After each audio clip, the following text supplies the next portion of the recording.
Hey, second grade. I hope you had a great weekend and you're ready to start off this Monday with some math. So we're going to be talking this week in second grade about 2D shapes. And we're also going to be focusing in November on the math fact strategy that's called between facts. So we're going to start by looking at that math fact strategy right now in our number talk. Okay, so here I have a math fact. I have, 5 plus 7. So a strategy that you can use to solve this math fact is called between facts. Between facts can be used whenever you have two add-ins that have only one number in between them when you're looking at the number line. So like these two numbers are pretty close to each other, 1, 2, 3, 4, 5, 6, 7. There's only one number, which is 6, in between them. So to quickly be able to solve between facts, what you can do is take the 6 that is in between these numbers and double it. 6 plus 6 is 12, and that's what 5 plus 7 is too. It's 12. So that's called using the between fact strategy. Let's look at another one. You could do 6 plus 4. 6 plus 4, they only have 5 in between them. So 5 plus 5 is 10, so is 6 plus 4. So anytime there's only one number in between the two numbers, you can use this strategy. Let me put a few more examples down. Okay, so 1 and 3, they have 2 that would be in between them. So 2 plus 2 is 4. 1 plus 3 is 4. 3 and 5, they just have the number 4 that is in between them. So 4 plus 4 is 8. 2 and 4 just have the number 3 that would go in between them. 3 plus 3 is 6. So see how quick that is? You just have to figure out what number is in between them and double it. So if you know your doubles, you can easily do between facts. Let me make like one that's a little bit larger of a number, like 9 plus 11. 9 and 11 just have a number in between them. They have 10. So 10 plus 10 is 20. So is 9 plus 11. So this is between facts, and we're going to be focusing on this strategy the month of November. All right, now let's look at our word problem for today. We're going to use apps check to analyze this problem and solve it. Okay, let's read the problem together. Mrs. Clark got 26 pieces of candy for Halloween. She ate 7 pieces of candy. How many pieces of candy does Mrs. Clark have left? Okay, so let's first look for the question in this word problem. Let me read it again and be listening for the question that we need to answer. Mrs. Clark got 26 pieces of candy for Halloween. She ate 7 pieces of candy. How many pieces of candy does Mrs. Clark have left?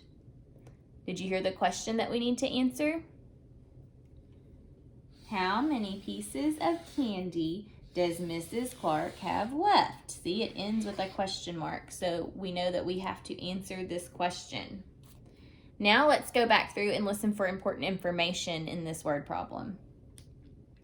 We'll go sentence by sentence. Mrs. Clark got 26 pieces of candy for Halloween. What's important in that sentence? 26 pieces of candy is important. That tells us how many. 26. She ate 7 pieces of candy. What's important in that sentence? 7 pieces is important, but also the word ate. Does the word ate help me to know to add or subtract? If I'm starting with 26 pieces of candy and then I eat some of them, am I adding to what the amount of candy was that I have, or am I taking away by eating it? I'm taking away. So 8 is helping me to know we're going to have to subtract in this problem.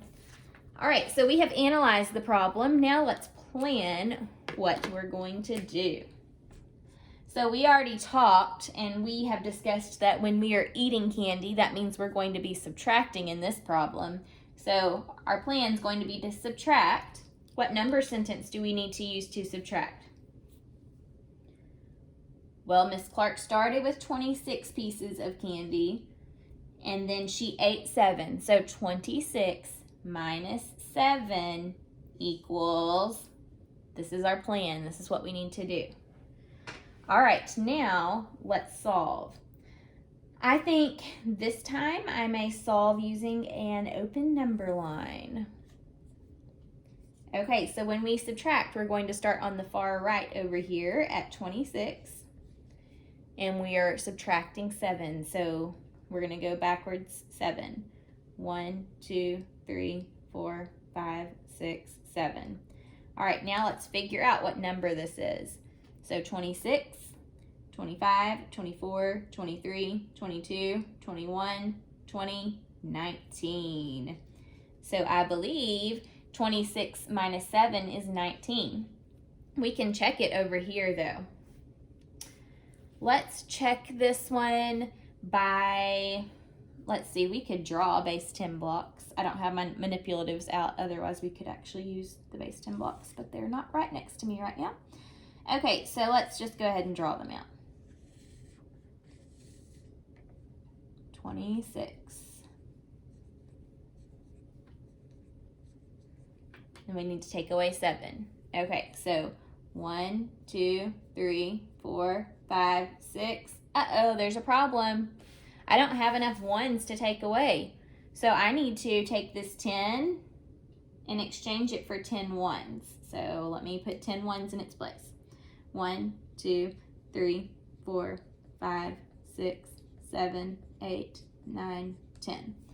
Okay, now I have enough where I can take 7 away. So remember, I've already taken away 1, 2, 3, 4, 5, 6, and now I can take away the 7. Okay, let's count to see how many we have left. 10, 11, 12, 13, 14, 15, 16, 17, 18, 19. So I have checked my problem and I got 19 two different ways with an open number line and by using a base 10 block model. So I know for sure 26 minus 7 is 19. Can we answer this question now? How many pieces of candy does Mrs. Clark have left? Mrs. Clark has 19 pieces of candy left. I ate 7 of them. Okay, we're gonna move on to our 2D shapes now. And we have quite a bit to cover today. All right. Let me rearrange. We're first going to start by talking about what is some of the important vocabulary that we need to know when we talk about 2D shapes. So here we have some important words that we're going to need to know. Two-dimensional figure. So when we talk about 2D shape, the 2D part stands for two-dimensional. And that means a figure with 2 basic units of measurement, usually length and width. So that just means it's some type of shape that you can measure with length and width. A 2D shape is a flat shape. This is not a 2D shape. These are 3D shapes because they are not flat. I mean, well, they have flat surfaces, but you can hold them in your hand. They have length, width, and height that can be measured with these. A 2D shape only is measured by length and width. So 2D shapes are flat. You can't really pick them up. You can see them. They're a shape, but they are not a 3D shape, and we're going to learn more about them. All right. Another important word for us to know is polygon. A polygon is a closed figure with at least 3 sides where all sides are straight and no curves. Okay, so we're going to actually do a polygon little chart right now so you get to understand what a polygon is just a little bit better. Okay, so a polygon, it says, is a closed figure with at least 3 sides. Okay, so a triangle is a closed figure. A rectangle is a closed figure. And all of these figures also have straight sides. Is a circle a polygon? A circle is not a polygon. Why is that? It's closed, but all sides are not straight. Polygons have to have all straight sides with no curves, and a circle is just one big curve. So a circle is not a polygon. And let's see what else. A square is a polygon.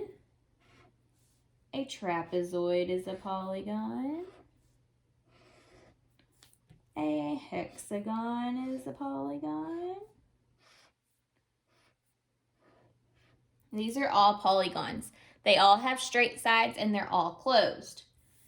So let's make some more examples of non-polygons, shapes that are not polygons.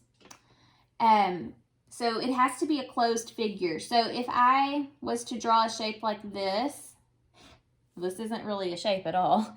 It's just two lines put together. But this is not a polygon because it's not open. Yes, the sides are straight, but it's open. It's not closed. I think I just said that backwards a minute ago.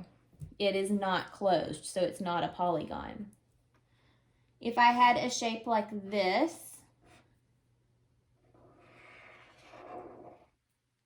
is this a polygon? No. It is closed in, and it has some straight sides, but they have to all be straight sides. And this has a curve, so this is not a polygon. If I had a shape like this is not a polygon because it's not closed. It's got straight sides, but it's not closed. So polygons have to have all straight sides and they have to be closed in. When I say closed, I mean all of the sides have to meet and there cannot be any way for anything to get inside. They have to be closed. A polygon also has to have straight sides. If it's curved, it's not a polygon. Okay, so those are a few important words that you're going to need to know for 2D shapes. Now let's move on to a few other words before we start learning some of our shapes. And you probably will already know most of the shapes from first grade. All right, so a few important vocabulary words to know and remember. A side. A side is a straight outer boundary between two vertices, or line segments, of a two-dimensional figure. And we'll talk more about what that looks like in a little bit. A vertex just means one. If we're talking about more than one, vertices in a two-dimensional figure is where the point or the corner where two sides of a two-dimensional figure meet. So the vertices on shapes are where you have your corners, basically. Corners are not the big second grade word to call these, though. They are the vertices. And if you're just talking about one of them, it's the vertex. And then finally, square corners. Square corners can be determined using the corner of a known square or rectangle, like a sticky note or a sheet of paper. And we'll talk more about square corners as we go as well. All right, so now we're going to make a little chart introducing our shapes. And I'm going to have to probably fold the bottom so that we have enough room. And I'll just unfold as we go. Let's see. Okay, y'all can see that better now. We're not going to talk about all of the shapes today because there are 13 that you have to learn in second grade. We're just going to talk about the first few of them, and then tomorrow we'll finish discussing them. Okay, so the first shape that you need to know, first 2D shape that you need to know in second grade is called a circle. Do you know what a circle is? Here is an example of a circle right here. This is a circle. How many sides does a circle have? Well, remember, a side is a straight line or a line segment. A circle does not have anywhere on the circle that is straight around the edges. There are no straight sides. So a circle has 0 sides. How many vertices does a circle have? Remember, a vertex is where two straight sides meet. So does a circle have any vertices? No, it does not. It doesn't have anywhere that there is a corner where two sides meet. All right, and then an example of a circle, it's gonna kind of look like a zero because a circle is just a round, big old curve that curves all the way around. Okay, so that's circle. The next shape that we are going to be talking about in second grade is a triangle. I have several examples of a triangle here.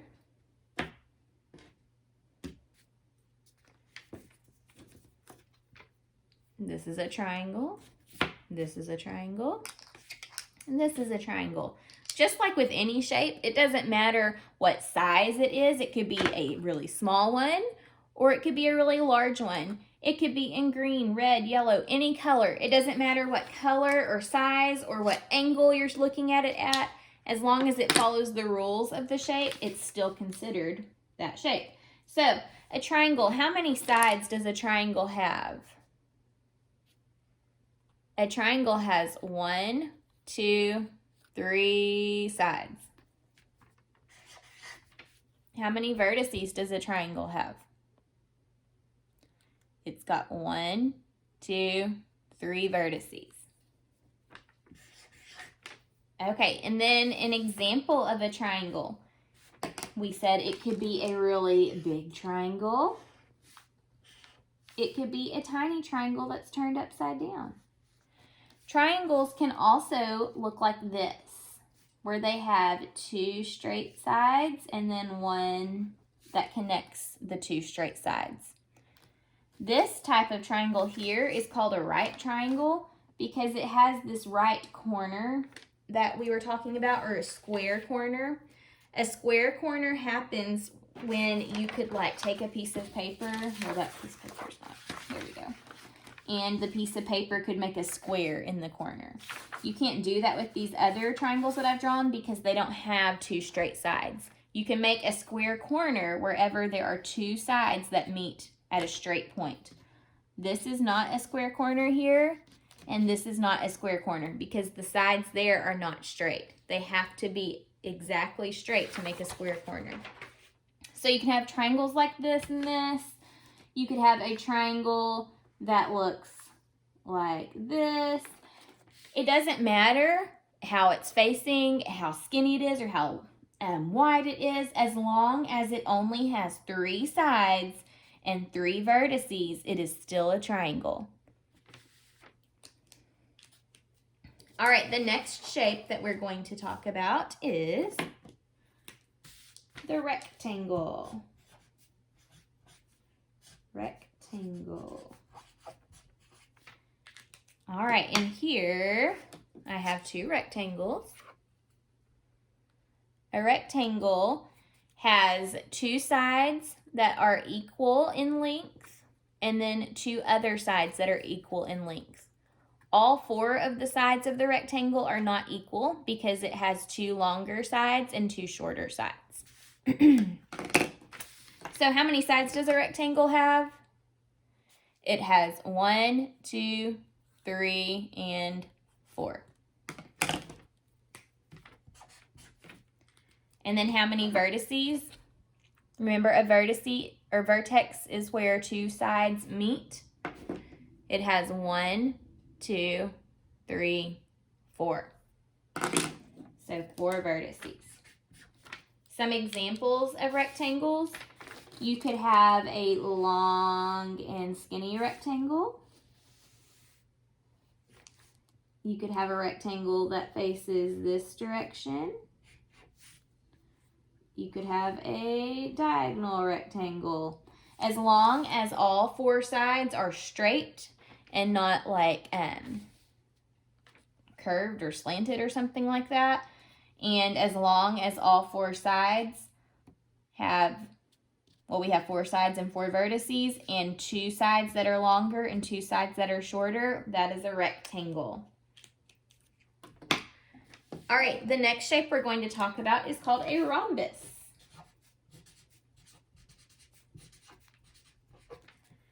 A rhombus looks like this.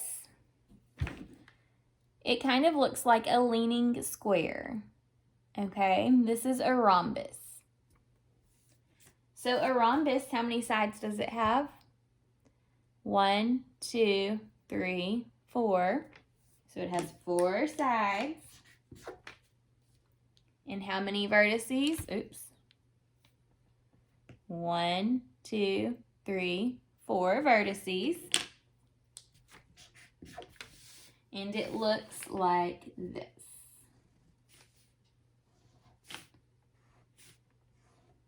Just like that. It has 2 at the top and 2 that are kind of slanted to connect them. So the 2 lines on top are not exactly meeting up because one starts here and one starts farther over and then they connect. So this is a rhombus. And a rhombus can be facing this direction too and still be a rhombus. It doesn't matter what direction it faces or what color it is, as long as it follows those rules, it's a rhombus. The next shape we're going to talk about today is a square. A square is a special type of rectangle and a special type of rhombus. A square, here are 2 examples, is similar to a rectangle because it's just basically squished down from a rectangle, and it's similar to a rhombus. A rhombus, all that's different with a rhombus is that it kind of leans a little bit. A square is a special type of rhombus and rectangle, okay? A special type of rhombus and a special type of rectangle. A square has all 4 sides that are exactly the same length. It has 4 square corners, okay? Remember, a square corner happens where 2 straight sides meet up, okay? Perfectly straight sides, not leaning sides, but perfectly straight sides meet up and make a square corner. So a square, has how many sides? 1, 2, 3, 4 sides. How many vertices does a square have? 1, 2, 3, 4. And an example of a square, your examples, remember, just have to have sides that are the exact same length. And sometimes that's hard to draw. A square can be sitting like this and still be a square. It can be big or small, as long as all of the sides are still exactly the same length. It is a square. All right, the last shape that we're going to talk about today is called a pentagon. And I don't have any of my little shapes to show a pentagon, but I am going to draw a few examples for you. Pentagon. So let me go to the examples first, since I don't have any ones that you can actually see and see how I'm holding it. A pentagon, the normal pentagon, which is what we call regular, looks like this. Okay, it has 1, 2, 3, 4, 5 vertices, and it has 1, 2, 3, 4, 5 sides. So the word pentagon actually has penta in it, and penta means 5. So pentagon, 5 sides and 5 vertices. So I told you this is a regular pentagon. You may also see a pentagon that kind of looks like a house. 1, 2, 3, 4, 5. But there's also what's called an irregular pentagon. So an irregular pentagon it could look like anything as long as it has 5 straight sides and 5 vertices. So let me try to draw one here. Let me make this side a little bit longer. So see this shape, it kind of looks like a square that's cut off a little bit. It has 1, 2, 3, 4, 5 vertices and 1, 2, 3, 4, 5 sides. So this is still considered a pentagon. Even though it doesn't look the regular way, as long as it's following these rules, it's still considered a pentagon. So this, whenever it's a shape that does not look like normal, but it still follows the rules, you just use the words irregular in front of it. Say irregular. Irregular just means it's not the usual way you see it. So an irregular pentagon still follows the rules of 5 sides and 5 vertices. It just does not look the regular way that you would see it. So our shapes that we talked about today were circle, and I could add a few more circle examples. They can be tiny or they can be ginormous. As long as they are a perfectly curved, closed-in shape, they are a circle. We learned about triangle and how a triangle can have a square corner in it. It can be any shape, well, not any shape, it can be any size or face any direction and still be a triangle as long as it's got 3 sides and 3 vertices. We discussed rectangle, rhombus, square. We talked about how a square is a special type of rectangle and a special type of rhombus. And we discussed pentagon. Tomorrow we're going to learn a few more shapes. We'll talk about a hexagon, which you probably learned in 1st grade. We'll talk about a new shape, a heptagon. We'll talk about an octagon, a nonagon, and a few more that you may not have heard of. So make sure you tune in tomorrow to learn about these cool new shapes. See you then.